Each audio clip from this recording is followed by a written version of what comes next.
Update रहने के लिए हमारा चैनल सब्सक्राइब करें और नोटिफिकेशन के लिए बेल आइकन दबाना न भूलें।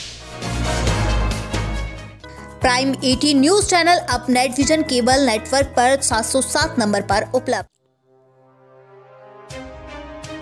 उत्तर प्रदेश बलिया जिले में स्वर्गीय नंदलाल गुप्ता आत्महत्या प्रकरण में उनके निवास स्थान पर रसड़ा के विधायक उमाशंकर सिंह जी श्रद्धांजलि अर्पित की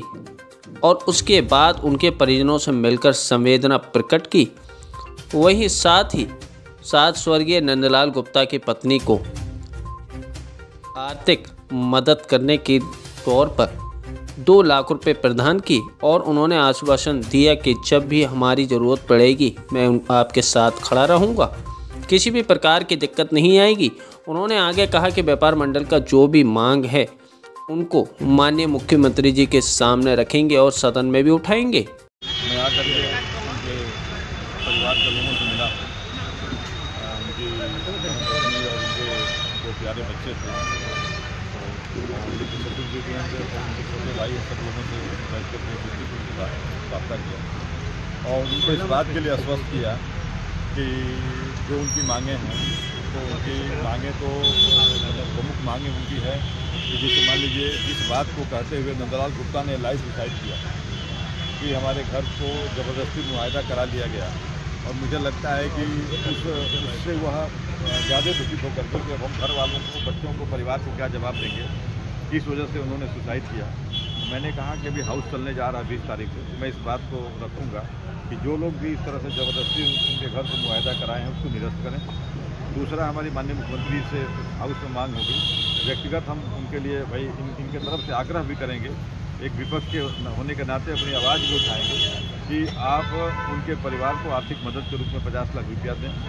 और उनकी पत्नी पढ़ी लिखी पत्नी हैं,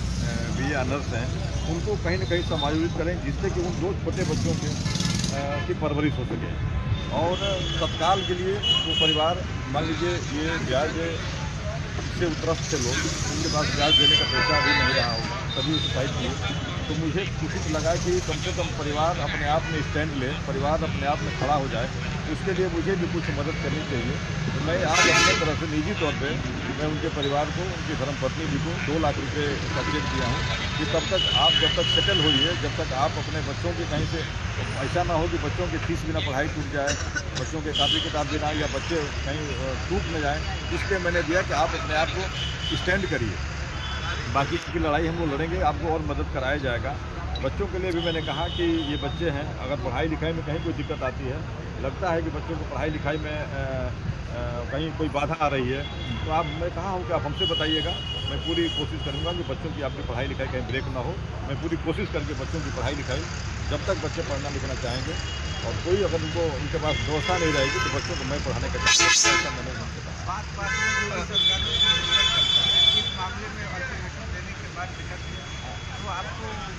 नहीं, ये हमें जानकारी मिली, हमने भी आपके मीडिया के माध्यम से सुना था,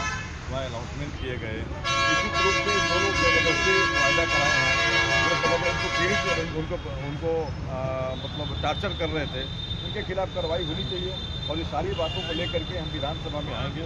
और मुझे लगता है कि सरकार को इसको जवाब देना पड़ेगा और सरकार को जवाब ही नहीं देना पड़ेगा, सरकार को कार्रवाई भी करनी पड़ेगी। विधानसभा में इस बात को, विधानसभा में जब बात बोली जाती है तो वह सत्य बात बोली जाती है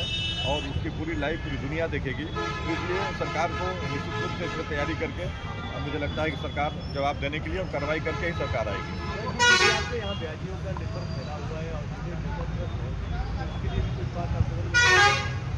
अभी तो मैं सुना, अभी आप ही लोगों के न्यूज़ के माध्यम से सुना कि SP साहब का स्टेटमेंट था कि मैं एक वो अलग से सेल बनाने जा रहा हूँ,